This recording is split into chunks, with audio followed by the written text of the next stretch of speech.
all types of quality in our workforce. And my point being is that tenure protects some of those that are not in those categories. In other words, less than good. And those affect the students. Mm-hmm. They don't affect anyone else. So we are depriving some of these students, possibly, by ineffective teachers, depriving them of their futures. And as stated in this court case, most of them are in low-income neighborhoods and areas of this state. And with that, I want to thank you, and I've really enjoyed it, actually, even though it's a long afternoon. But and I hope I don't get your cold. Right. You got it from both sides. Yeah, I know. Yeah. We've surrounded you. Equal opportunity. Yeah. Thank you, David. Is there anybody else that would like to step forward? I'm assuming the superintendent is stepping away. Okay. With that, I'm just teasing. With that in mind, we'll start with some member. Representative Wilson. Madam Chair, before we do that, I want to have everybody recall, maybe they could go to the tab as well on our 2013 report. As you recall, that was kind of a preliminary report as we were doing that on New Year's Eve, I think, or close to that. It's actually dated January 1st. I must have missed us. But I think taking a moment and rereading through that and adding and making more of a permit type, I think if you look at it, most of the things that we have, we had actually put in here is in process, at this point. And so I'll just kind of, people could do the bit, but since a lot of people may not have this, achieving a sustainable future will require new ways of thinking. And if you don't mind, Madam Chair, I'm just going to just on the second page. Please, and we have the time. Go read ahead. through those. But I like to see this be more like a finalized report that maybe, we forward this on to the new chair of the Education Committee, because as we've heard, and add a few things like transportation so we can clarify what our position was at that time. But invest in technology that is compatible with local infrastructure. Just to bring people to mind, in HB 278, there was put in there more broadband. So it's somewhat been being addressed, at least trying to get better broadband to those who may have little to none at this point. Establish regional residential education centers to enhance secondary education. That was also better addressed in HB 278. Expand public choice and education opportunities to include boarding, charter, virtual, homeschool, and neighborhood schools. Evaluate the current level of facility cost sharing between the state and localities. Consistent with local control, increased local contributions may not only be necessary, but a better way to ensure that facilities are better and maintained efficiently. I think part of this might have been addressed with the Ketchikan lawsuit, but I think the other portion of it is, can we continue to bond 70-30? When I looked up the Cody Act to find out whether their bond passed, which it did, I thought it was kind of interesting that one of the reasons for doing it now is that it might not stay at 70-30, because there was talk of going to 60-40 or even 50-50. But also to remind everybody that although it is 70-30, it is also based on whether or not the legislature has the money to be able to give to that program. If they don't, those percentages do change. Standardize school facilities with the goal of reducing overall construction and maintenance costs using recognized best practices. I think we touched on this quite well. Also bringing in a little bit more of not just the architects, because as most of us have seen, that may be part of the issue. Analyze the potential benefit of school district consolidation and shared services between school districts and other entities. We really didn't take much time to talk about this, but we do have some districts with maybe one school, 3 schools, making it up.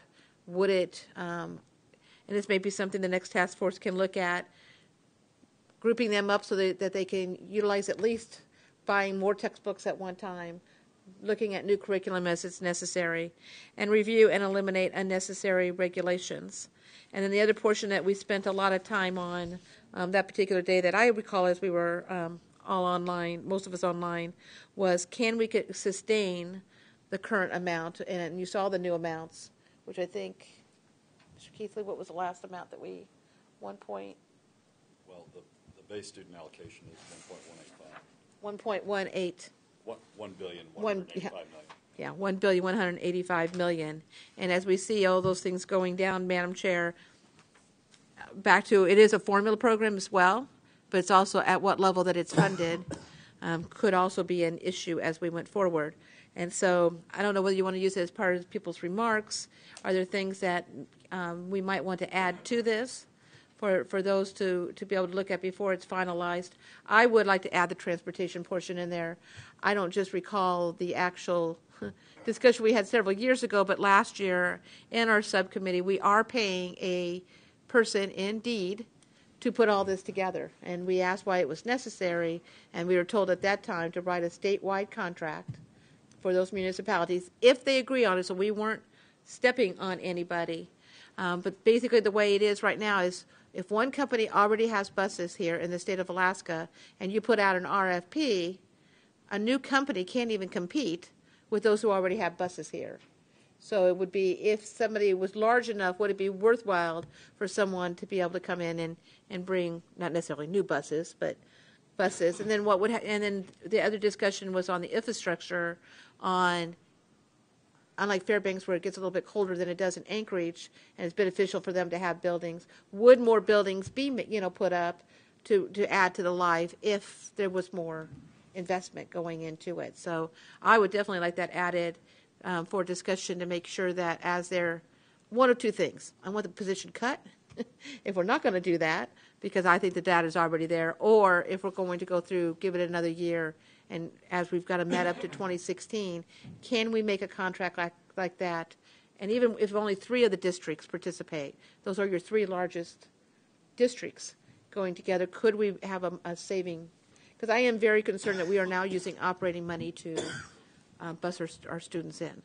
And as the cost goes up, that's pretty much what's happened. I know in Fairbanks, I think Matsu said the same thing. I don't know about Anchorage, whether or not they're getting enough from the state not to have to put in excess money, but I know we are.